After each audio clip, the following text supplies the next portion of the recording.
Cześć, mam na imię Marcin i jestem konstruktorem w High Technology Machines. Dużo projektuję i rysuję, a moje pomysły przekształcam w projekt techniczny, a następnie w produkt rzeczywisty. Wszystko to robię z pomocą specjalistycznego oprogramowania.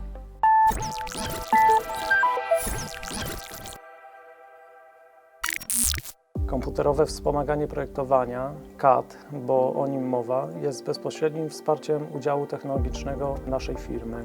Umożliwia ono tworzenie projektów 2D, 3D, dokumentacji technicznej, obliczeń oraz podstawowych analiz. CAD obecnie w wielu firmach stanowi główne narzędzie wspomagające przygotowanie produkcji, dlatego warto dowiedzieć się o nim nieco więcej. Najprostsze systemy tego typu działają w technice rastrowej, umożliwiając przeniesienie projektu z wersji papierowej do pamięci komputera, czyli rysujemy projekt ręcznie, a następnie tworzymy z niego wersję cyfrową.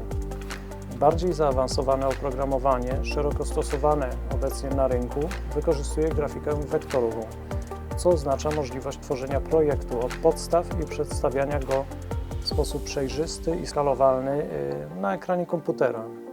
Wśród wielu stosowanych systemów są takie, które pozwalają poza samym tworzeniem dokumentacji płaskiej i modeli 3D na wykonanie symulacji dynamicznej oraz obliczeń wytrzymałościowych.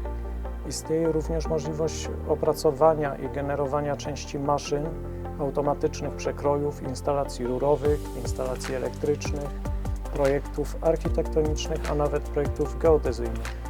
Mamy zatem szereg opcji przydatnych, szczególnie w procesach zautomatyzowanych. W naszej firmie wykorzystujemy oprogramowanie SolidWorks, które służy do projektowania 3D. Jest to kompletne narzędzie służące do tworzenia parametrycznych części, złożeń i rysunków wykonawczych różnych maszyn i narzędzi.